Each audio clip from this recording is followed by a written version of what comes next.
Hello friends, আসসালামু আলাইকুম। আজকে আমি আপনাদের জন্য নিয়ে এসেছি চিকেন পুরির রেসিপি। চিকেন পুরির জন্য প্রথমে নিয়ে নিচ্ছি একটি পাত্রে 2 কাপ ময়দা এবং হাফ চামচের কম লবণ এবং হাফ চামচ চিনি এবং 2 চামচ পরিমাণ কুকিং অয়েল। আপনার চিনিটা স্কিপ করে দিতে পারেন। এবার ভালো করে ময়ান করে নিচ্ছি ময়দাটা ভালো করে মেখে নিতে হবে। দেখুন, এভাবে হাতে দলা পাকিয়ে চাপ দিলে ভেঙে যাবে এবং রুম টেম্পারেচারে থাকা পানি দিয়ে ভালো করে মেখে নিব। ময়দাটা ভালো করে মাখা হয়ে গেলে এটা 10 মিনিটের জন্য রেস্টে রেখে দিব। এবার দেখুন, আমি কয়েক টুকরো চিকেন নিয়ে নিয়েছি এবং এই চিকেনটা কিমা করে নিয়েছি। এবার একটি ফ্রাই প্যানে 2 টেবিল চামচ পরিমাণ কুকিং অয়েল দিয়ে এতে কিমাটা দিয়ে দিলাম। কিমাটা দিয়ে একটু ভাজা ভাজা করে নিচ্ছি এবং এই কিমার মধ্যে এখন একে একে সব ইনগ্রিডিয়েন্টস দিয়ে দিব। এখন কিমাতে দিচ্ছি আদা রসুন বাটা, লবণ, মরিচ গুঁড়া, হলুদ গুঁড়া, জিরা ধনার গুঁড়া এবং গরম মশলার গুঁড়া দিয়ে একটু ভালো করে কষিয়ে নেব।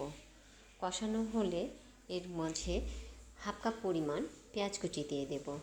পেঁয়াজ কুচি দিয়ে আবার নাড়তে থাকবো, একটু ভালো করে নাড়বো, সব কিছু যেন ভালোভাবে মিশে যায়। এবং এতে দেব 1 চামচ পরিমাণ সয়া সস, 1 চামচ পরিমাণ ভিনেগার এবং 1 চামচ পরিমাণ টমেটো সস দিয়ে ভালো করে কিমাটা মিশিয়ে নেব। এবং এখানে 2 চামচ পরিমাণ কাঁচামরিচের কুচি দিয়েছি। এই কিমাটা হতে কিন্তু বেশি সময় লাগে না, যেহেতু চিকেনের। এখন 1 টেবিল চামচ পরিমাণ কর্নফ্লাওয়ারের ভিতরে সামান্য পানি দিয়ে গুলে এখন কিমাটার ভিতরে দিয়ে দিলাম। এটা যেন মাখা মাখা হয়ে যায়। দেখুন, বাইন্ডিংয়ের জন্য দিয়েছি। দেখুন কত সুন্দরভাবে হয়ে গেছে বাইন্ডিংটা। এখন এটাকে একটি প্লেটে তুলে ঠান্ডা হতে দিচ্ছি। ঠান্ডা হয়ে গেলে এখন যে আগে থেকে ডো করে রেখেছিলাম ময়দার, সে ময়দা থেকে ছোট ছোট করে লেচি কেটে নিব। ছোট ছোট করে লেচি কাটা হয়ে গেলে সেখান থেকে একটি লেচি নিয়ে সুন্দর করে, যেভাবে আমরা পুরি করে থাকি বা পুলি পিঠা করে থাকি, সেই পুলি পিঠার মতন করে ডো করে আমরা তার ভেতরে দিয়ে দিব পরিমাণ মতন এই কিমাটা দিয়ে। এটা কিন্তু বেলার কোনো প্রয়োজন হয় না। আমরা মুখটা ভালো করে বন্ধ করে দেব। দেখুন, সিল করে দিচ্ছি কিভাবে। ভালো করে আপনারা এটা ট্রাই করবেন, এইভাবে দেখবেন পেরে যাবেন। এই কিমা পুরিটা খেতে ভীষণ টেস্ট লাগে।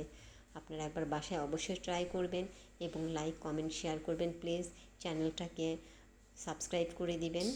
দেখুন, এভাবে আমি কোনো ব্যালন আমার প্রয়োজন হচ্ছে না।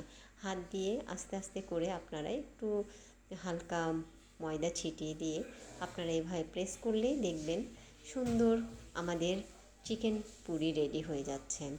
এভাবে আমরা একে একে সবগুলো চিকেন পুরি করে নেব। আর চুলায় একটি ফ্রাই প্যান দিব এবং এতে বেশ অনেকটা তেল দিব এবং তেলটা হালকা গরম হয়ে গেলে এতে পুরিগুলো দিয়ে দিব।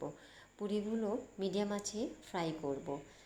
পুরিগুলো একটু বেশি তেলে ফ্রাই করতে হয় এবং যদি আপনারা একটু ডুবো তেলে ফ্রাই করেন, পুরিগুলো ভীষণ ফুলে ফুলে উঠবে। যেহেতু আমরা সবাই স্বাস্থ্য সচেতন, আপনারা চাইলে শ্যালো ফ্রাই করতে পারেন। এবার পুরিগুলো সুন্দর করে আমরা ব্রাউন কালার করে ভেজে নিয়ে তুলে নেব। এই পুরিটা খেতে যে অসম্ভব টেস্টি এবং মুখে দিলে মিলিয়ে যায়, খুব সফট হয়ে থাকে এবং ক্রিসপি। আপনারা বাসায় অবশ্যই একটাবার ট্রাই করবেন এবং কমেন্ট করে আমাকে জানাবেন। আমার চ্যানেলটাকে অবশ্যই একটাবার সাবস্ক্রাইব করে দিবেন। আল্লাহ হাফেজ।